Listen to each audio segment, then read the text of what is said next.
Assalamualaikum warahmatullahi wabarakatuh. Maha suci Allah dan segala puji baginya atas limpahan rahmat yang tak terhingga. Karomah adalah kemuliaan atau kehormatan yang luar biasa yang tak bisa dinalar akal manusia biasa yang terjadi pada diri seseorang yang berpangkat waliullah. Bahkan di Indonesia sendiri sudah banyak sekali waliullah, dan setiap para wali Allah memang berbeda-beda dengan karomah yang dimilikinya. Pada saat itu di makam Syekhona Kholil Bangkalan Madura, kedatangan seseorang nyentrik yang dikenal sebagai wali jazab, yakni Habib Abu Bakar bin Muhammad Assegaf Gresik. Wali jazab ini tak lain adalah cucu wali kutub Abu Bakar bin Muhammad Assegaf Gresik. Makam sang kakek yang berada di Gresik sangatlah ramai diziarahi umat Islam seluruh dunia. Habib Bakar ini memang sudah lama dikenal wali jazab di dalam kesehariannya. Bahkan Habib Bakar ini tidak sebagaimana seorang ulama. Bahkan tidak sedikit yang melihatnya orang biasa-biasa saja, karena tak ada pakaian kebesaran yang melekat di diri beliau, sehingga orang mengenalinya memang tidak mudah. Demikian pula saat Habib Bakar datang di makam Syekhona Kholil Bangkalan, Madura. Beliau langsung duduk di mimbar masjid makam Syekhona Kholil Bangkalan. Ketika itu beliau sedang duduk di mimbar masjid, Habib Bakar pun tidak memakai baju, beliau hanya mengenakan pakaian sarung berwarna putih, dan memakai kopiah hitam saja, dan sambil merokok. Kedatangan Habib Bakar langsung disambut oleh Kiai Haji Abdul Adzim Kholili, pengasuh pondok pesantren Kepang Bangkalan. Kiai Abdul Adzim saat itu juga membaca burdah, setelah menemui Habib Abu Bakar untuk duduk santai bersama. Habib Bakar memang tak bisa dipungkiri, beliau selalu dihormati para ulama. Bahkan banyak sekali peristiwa-peristiwa yang sangat aneh yang terjadi dalam diri beliau. Pada suatu hari, ada seorang tukang becak sedang bersedih karena menanggung beban hidup yang makin sulit. Sebut saja namanya Imam. Selesai habis subuh, Imam langsung mangkal di tempat perjuangannya mengayuh becak, berharap segera ada penumpang datang. Imam terus terngiang pesan istrinya, bahwa hari ini jatuh tempo bayar hutangnya dan bayar sekolah anaknya. Tiba-tiba, datanglah Habib Bakar dari arah depannya dan langsung naik di atas becak Imam. Tanpa sepatah kata pun, Habib Bakar sambil menunjuk arah dengan jemarinya yang menandakan bahwa beliau minta diantar di arah tersebut.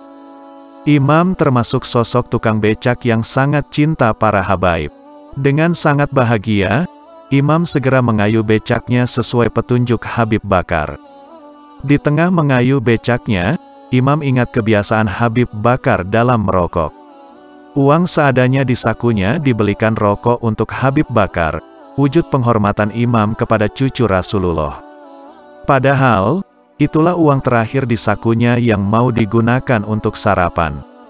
Tapi kecintaannya kepada cucu Rasulullah tak bisa dibendung. Perjalanan becak kembali dilanjutkan. Tiba-tiba, ada mobil yang menyalip dan memberhentikan becak Imam. Kaget dan sangat khawatir, karena Imam baru membawa Habib Bakar. 5 orang bersorban dan bergamis turun dari mobil. Mereka mengucapkan salam dan mencium tangan Habib Bakar. Salah satu dari rombongan itu mengeluarkan amplop tebal dan memberikannya kepada Imam. Ragu dan kaget, Imam merasa bingung seolah sedang di alam mimpi. "Pak, terimalah amplop ini. Jangan ragu, ini rezeki Bapak. Bapak sangat membutuhkannya," tegasnya. Habib Bakar seketika turun dari becak itu dan memberikan isyarat kepada Imam agar menerima amplop itu.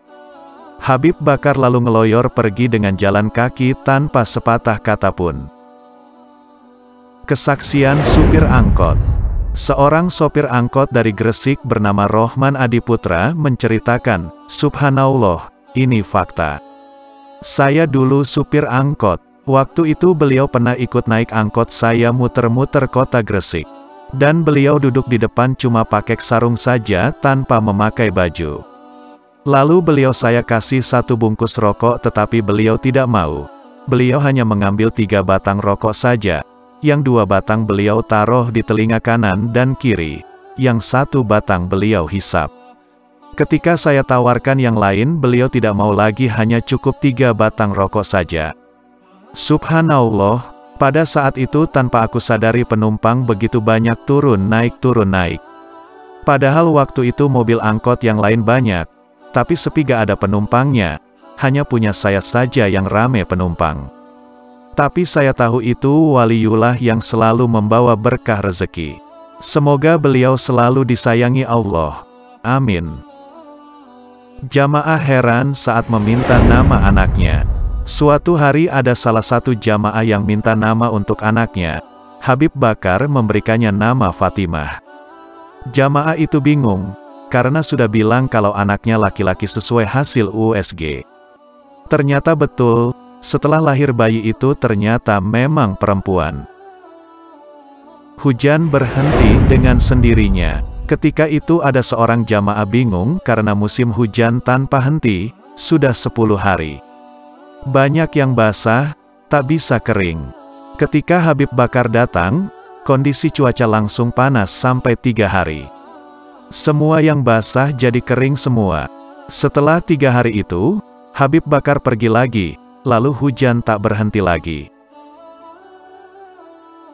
Masuk sumur langsung hilang. Keanehan yang terjadi pada Habib Bakar adalah beliau pernah masuk sumur, dan langsung menghilang, tinggal sarungnya saja. Kemudian ketemu di makam kakeknya sedang memeluk nisan. 15 tahun tidak makan dan minum.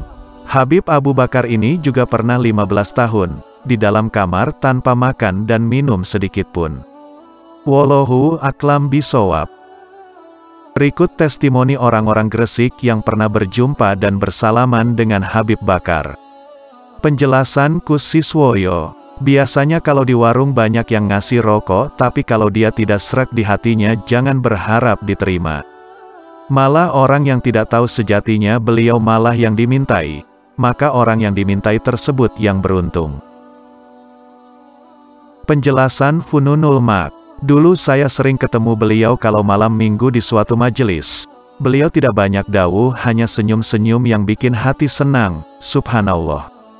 Penjelasan Nanang Fauzi. Iya mas, kadang rokok pemberian orang baru dinyalakan langsung dimasukkan lubang kupingnya. Penjelasan Fununul Mak. Sedari dulu beliau nyeleneh. Tanpa baju kedua kuping beliau selalu disumbat dengan putung rokok. Penjelasan Nanang Fauzi. Subhanallah, dulu waktu masih SMP aku masih sering lihat beliau di pasar Gresik, terminal juga di alun-alun. Penjelasan Nurul Lailiyah. Waktu saya kecil saya sering sekali lihat Habib mondar-mandir dengan 3 rokoknya. Dasar saya anak-anak dulu jadi belum tahu kalau Habib adalah waliullah. Penjelasan David Dengkul Kropos. Beliau dari dulu memang gak pernah pakai baju, dalam penglihatan orang awam. Kata beliau, kul kafa billahi syahidam baini wa bainakum. Penjelasan Eri Bawianto. Sekitar tahun 80-an beliau sering digresik orang-orang, pada gak ada yang tahu kalau beliau seorang wali. Beliau orang jadab, banyak suatu keanehan apabila kita perhatikan pada saat itu. Demikianlah karomah wali jazab Habib Bakar yang sangat luar biasa, yang tak bisa dinalar manusia biasa. Karena siapa tahu itu adalah wali Allah subhanahu wa ta'ala, yang memang beliau agar tidak mudah dikenal sama orang lain. Wallahu a'lam bishawab. Semoga kisah di atas bisa kita ambil hikmah dan manfaatnya. Amin. Sekian video dari saya. Wassalamualaikum warahmatullahi wabarakatuh.